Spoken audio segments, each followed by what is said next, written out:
Welcome back to the Citystead, everyone. I am Josh, and today we are working on our collab that we've been doing with some of our fellow urban homesteaders. Today's topic is going to be what to grow on your urban homestead. I suggest weeds. They're super easy to grow and maintain. So if you guys didn't know, we are doing a collaboration series with some of our fellow urban homesteaders.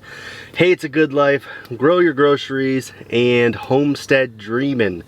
We all grow in different areas. We're basically about 3 hours and then across the pond. So you got California, Oklahoma, Michigan, UK.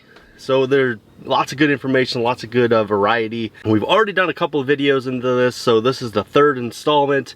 And I will link all those channels down below, and I'll also link the playlist at the end of this video, and maybe right there.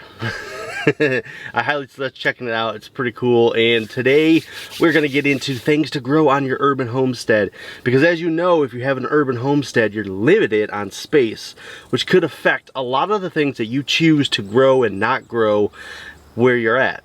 If you are interested in growing some kind of meat on your homestead, there's actually a few different options that might be good for you.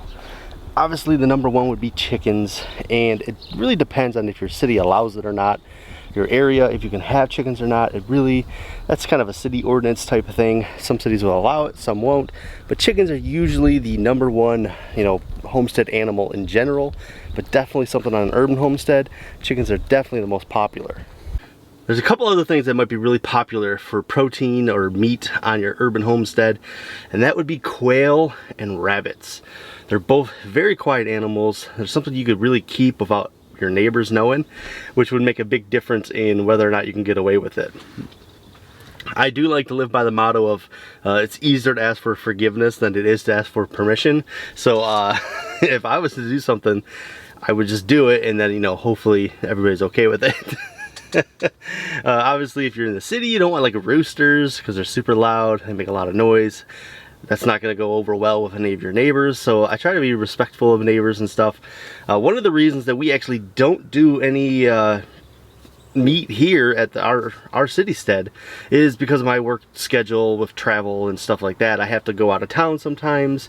It could be a few days, before I'm back, and it could be trips that are longer, shorter, so it makes it hard to do something like that. It needs constant attention, daily attention, because if I am not here, then I'm putting that all on my wife, and I just don't think that's very fair to do, to put kids and then on top of that add animals to it.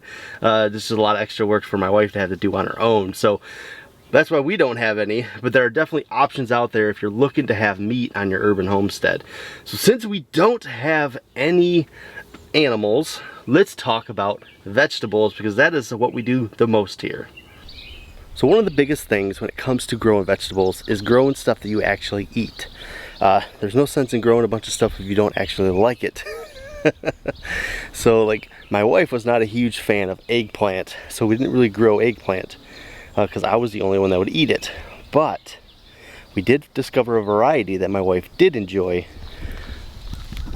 and that was this guy right here, this Japanese Ichiban type eggplant. These long skinny eggplants, they have a really good flavor and they have a really nice texture.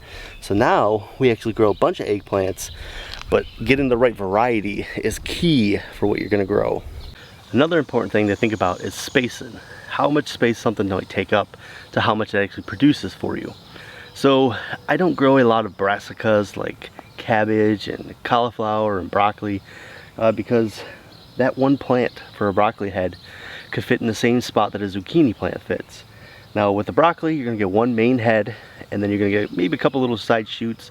It's basically like a meal, maybe 2 meals for a family like mine. Whereas this zucchini plant right here will produce like a zillion pounds of zucchini throughout the summer.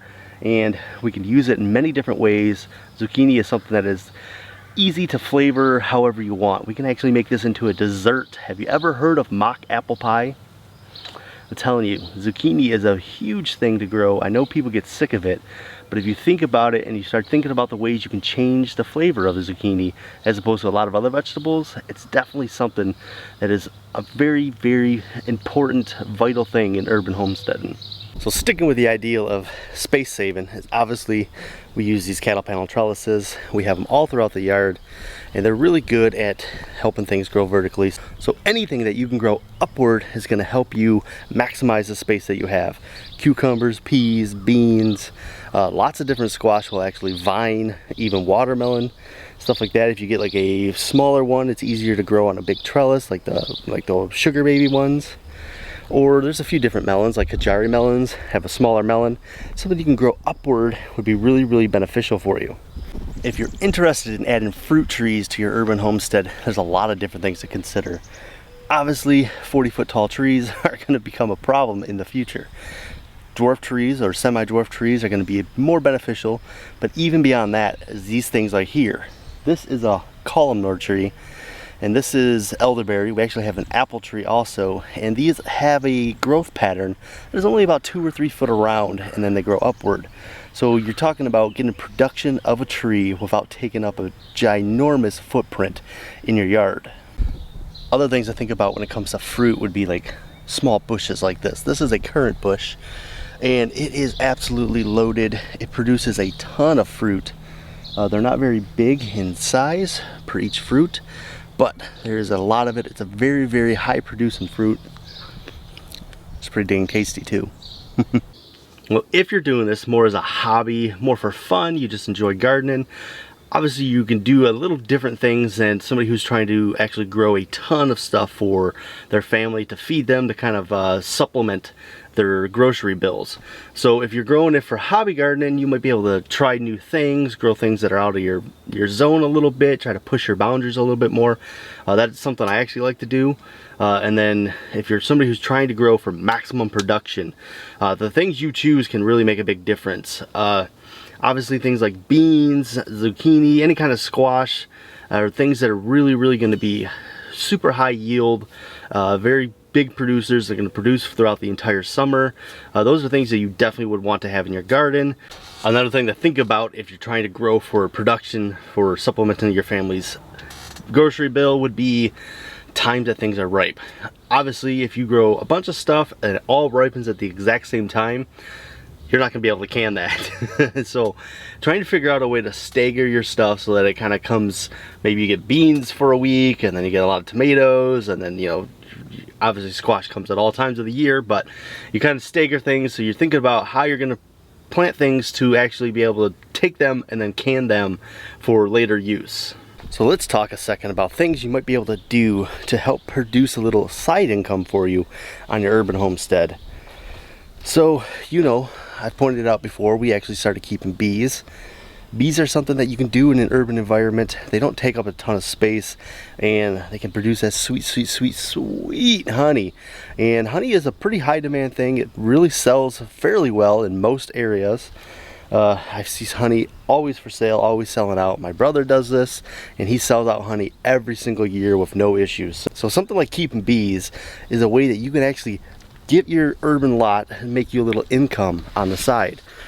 And another thing you could do is think of different crops you can grow. So if you are a high producer of eggplants, zucchinis, you know, radishes, anything like that, sort of like a CSA almost, you can set up your own little farm stand maybe, or you could do a little neighborhood CSA where you try to grow a lot of food and help feed your neighborhood. Or the other thing you can do is maybe pick a crop that you think you could grow and attempt to grow that. Kind of like what we did with this garlic right here. I planted 1,000 some odd cloves of garlic around my entire Citystead, and I'm trying to make a farm business based solely around garlic. Now, if you're into herbs, which I think everybody who enjoys food is, because they are the spice that makes everything taste nice. So, ideals for your herb garden. If you haven't seen it, I just recently posted this video about an herb spiral. I will link it right there for you. But an herb spiral is a way to kind of grow vertically, you know, all your herbs. So you're growing lots of different herbs around in a big circle that actually goes upward. If it was a traditional, mine's a little bit different, but it is definitely a way to grow a lot of herbs in a very, very small area. As you can see, this has got a lot of different things in it, a lot of variety, and it doesn't really take up that big of a footprint right here. It's about 6 foot by 6 foot, something like that. So not very big, and it's just jam-packed with all sorts of different herbs. So I know we're all interested in growing a lot of food on our urban homesteads, but also don't forget the beauty that flowers can add to them. Look how beautiful. And then we got some beautiful Shasta daisies over there, just making the garden really pop and really look nice. So make space for flowers in your garden, because it's also going to help with the pollination, as we've talked about before. And you got to make sure you have pollinators in your garden, or you're not going to have those vegetables that you are trying to grow. All right, so there is a little bit about what to grow on your urban homestead, maybe different ideals, just things to think about as you're planting food, making sure you grow things that you are going to enjoy, making sure that you're growing things that are wisely using your space. I hope you guys are enjoying this series. Remember to check out the other videos right there. I will link everyone down below. But I think this is a really fun series, and I hope you guys have really liked it. But that's all I got for you today. Remember to be bold and grow bold, and we'll see you guys in that very next video.